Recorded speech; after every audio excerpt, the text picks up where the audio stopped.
Hey everybody, it's Renee here. Thanks for tuning in today to listen to my message. I was in the Bible this morning having my Bible time, and as I was reading these particular verses, oh my word, the Lord brought this story back to my remembrance that had me laughing out loud all by myself in my porch this morning. And what happened in this story was that happened to me. It happened about 25 years ago, and I honestly have not thought of it for that long, probably because I wanted to blank it out of my memory banks forever. But I had been at a church, a smaller church back then, and I was teaching a woman's Bible study.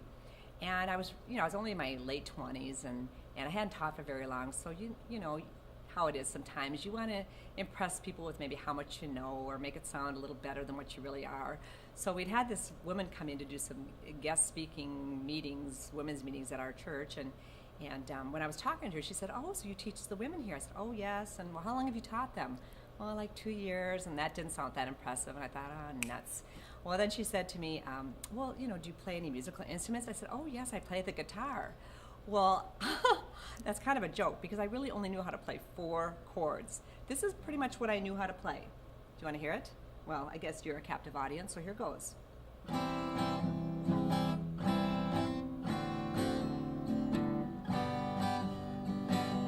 You might think that was only 3 chords. That's because I only remember 3 out of the 4.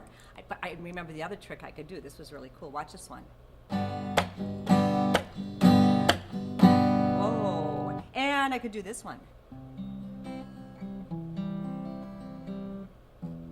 Oh, that wasn't right. So guess what I did?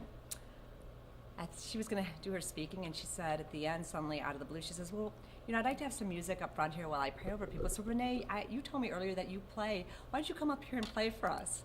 Oh, I thought I was going to pass out on the spot. There was a guitar up on the stage, so I didn't know what to do. You can't stop in the middle of a meeting and say, "Sorry, I only do 4 chords." I walked up, grabbed the guitar, and began to play for 20 minutes the same 4 chords over and over again. I tried to change them up a little bit, I don't know, during, when hands are laid on, it's just not appropriate to be starting to go. So I didn't do that, but I did all the rest of my tricks. And somehow people still got healed. They still got blessed. And it was like the parting of the Red Sea, really, that anybody got anything out of that prayer time, but they did. And these verses are really what I want to focus on, and it's helps us not get into situations like the one I got into that day. It says this in Matthew chapter 23 in the Message translation. "Do you want to stand out? Then step down. Be a servant.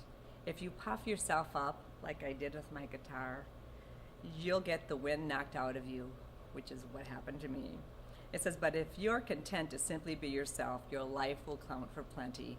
So, don't try to be more than who you are. Don't try to say you're more than who you are, that you have more experience than what you have. Just be yourself. Be content to be who you are, and God will make you more than who you even are. Thanks for tuning in. Love you. Bye-bye.